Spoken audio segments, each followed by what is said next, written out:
திருப்பரங்குன்றத்தில் பாஜகவினர் மற்றும் இந்து அமைப்பினர் அழைப்பு விடுத்த கடையடைப்புக்கு வியாபாரிகள் ஆதரவு அளிக்கவில்லை. கடையை அடைக்குமாறு கையெடுத்து கும்பிட்டும் வியாபாரிகள் அதனை பொருட்படுத்தாததால் பாஜகவினர் ஏமாற்றமடைந்தனர்.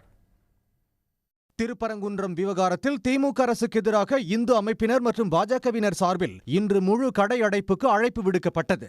இதன்படி கடைகள் அடைக்கப்பட்டிருக்கும் என இந்து அமைப்பினர் எதிர்பார்த்த நிலையில் அங்கு அனைத்து வியாபாரிகளும் கடைகளை திறந்து வைத்திருந்தனர். இதனால் அதிர்ச்சி அடைந்த பாஜகவினர் கடைகளை அடைக்க கோரி வியாபாரிகளிடம் கையெடுத்து கும்பிட்டனர். ஆனால் அவர்களின் கோரிக்கையை வியாபாரிகள் ஏற்க மறுத்தனர்.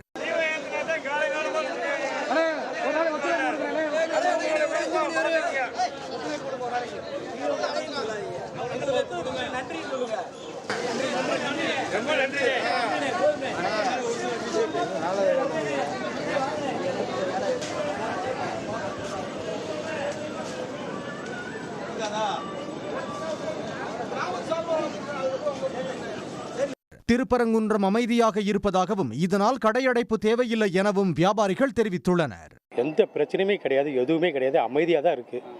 இந்த ஊர் மக்கள் ரெண்டு விதமாக பேசுறதுனால ரெண்டு பேரும் சேர்ந்து ஒன்று கூடி என்ன முடிவு நல்ல முடிவு எடுக்கிறாங்க அதுக்கு தான் நம்ம கட்டுப்பட முடியும். ஒரு பக்கம் சேர்ந்து பேச முடியாது இல்லையா? அந்த முடிவில் தான் இப்போ இருக்காங்க. எல்லாருமே குழப்பத்தில் இருக்காங்க, வேற ஒன்றும் இல்லை. நாங்கள் 40 வருஷம் வச்சுருக்கோம். 40 வருஷம் கடை இங்கே தான் வச்சுருக்கோம். என்ன செய்ய வேணும்னு இப்படி சண்டையை இழுக்கிறாங்க. நாங்கள் என்ன பண்ண யாருக்கு சொல்ல? பாதி பேர் அடன்றாங்க, பாதி கட்சிக்காரவங்க துறன்றாங்க. நாங்கள் என்னையா பண்ண? நடுவில் இல்லவங்க ஏய்யா பாதியை பயந்துக்கிட்டு நான் பாதி எடுத்து வச்சுட்டு கொஞ்சோண்டு தான் வச்சுருக்கேன். இந்த பழத்துக்காக வாழைப்பழத்தை ஒத்துருவோம்னு வச்சுருக்கேன். நேற்று சொல்லியிருந்தால் அடைச்சிருக்கலாம். திடீர்னு நீங்கள் சொன்னால் நாங்கள் என்னையா பண்ண? யார்? நாங்கள் தான் நடுவில் உள்ளவங்க தான் பாதிக்கப்படுறோம். அன்றாட காட்சி தான் பாதிக்கப்படுறோம். அவங்களாம் 5000 சம்பளம் 10,000 வாங்குறாங்க. அவளுக்கு என்ன பிரச்சனை? எங்களுக்கு தான் இப்போ பிரச்சனை. இந்த வாங்கின பழத்தை விற்க முடியலை.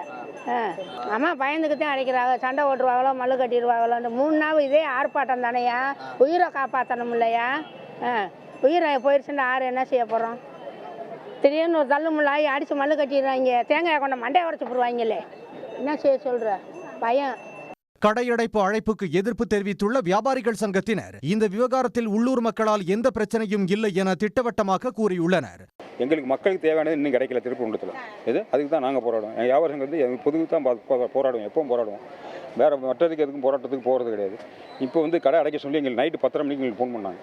நாங்கள் தூங்கிட்டு இருக்கோம். அப்போ 10:30 மணிக்கு ஃபோன் பண்ணாங்க. எதுக்காக அடைக்க சொல்லுங்க? அவங்க சொன்னது என்ன, நான் மக்கள் மன்றத்துலேருந்து பேசுகிறோம் அப்படின்னாங்க. யார் பேசுனா? மக்கள் மன்றத்தில் பேசுகிறேன், கிராஸ் மன்றத்தில் பேசுகிறாங்க. நீங்கள் சொல்கிறது இப்போ சாத்தியப்படாது அடைக்கிறதுக்கலாம். நாங்கள் வியாபார சங்கத்தில் முடிவு எடுக்கணும். சங்கத்தில் பேசி எல்லாம் முடியும். நாங்கள் தயவு எல்லாம் பேசி முடிவு எடுத்தால் தான் இதுக்கு சாத்தியப்படும். இல்லைன்னா அதெல்லாம் சாத்தியப்படாது. நீங்கள் சொல்கிறது இப்போ செய்ய முடியாது. நான் காலையில் கேட்டு உங்களுக்கு சொல்கிறேன், நாங்கள் பேசிட்டு சொல்கிறோம் அப்படின்ட்டு நான் பதில் சொல்லிட்டேன். இங்கே உள்ள மக்களுக்கு சம்மந்தமே கிடையாது. வெளியூர்காரங்க துஷ்டேதம் பண்ணிட்டு இருக்காங்க தவிர இங்கே உள்ள மக்களுக்கு எதுவும் சம்மந்தமே கிடையாது. இங்கே உள்ள மக்கள் எல்லாரும் எப்பவும் போல சந்தோஷமாக தான் இருக்காங்க. யாருக்கும் எந்த போராட்டத்தையும் கட்சிக்காரங்க இறங்கலை. இங்கே உள்ள தேவையில்லாமல் யாரோ தூண்டுதல் நடக்குது. எங்களோட வியாபார சங்கத்தை பொறுத்த வரைக்கும் நல்லதுக்கு என்னைக்கும் நாங்கள் சப்போர்ட் பண்ணுவோம். தீமைகளுக்கு நாங்கள் இறங்க மாட்டோம். அதுக்கு நாங்கள் எதிர்ப்பு தெரிவிப்போம். நாங்களும் அதை பண்ணிக்கிறோம். கடை திறந்தவரைக்கும் போலீஸ்லையும் பாதுகாப்பு கொடுக்குறேன். திருப்பரங்குன்றத்தில் இன்று வழக்கம் போல கடைகள் திறக்கப்பட்டுள்ளன. வியாபாரிகளுக்கு இடைஞ்சல் ஏற்படாமல் இருக்க போலீசார் பாதுகாப்பு பணியில் ஈடுபட்டுள்ளனர். உடனுக்குடன் செய்திகளை தெரிந்து கொள்ள சன் நியூஸ் பெல் ஐகானை கிளிக் பண்ணுங்க.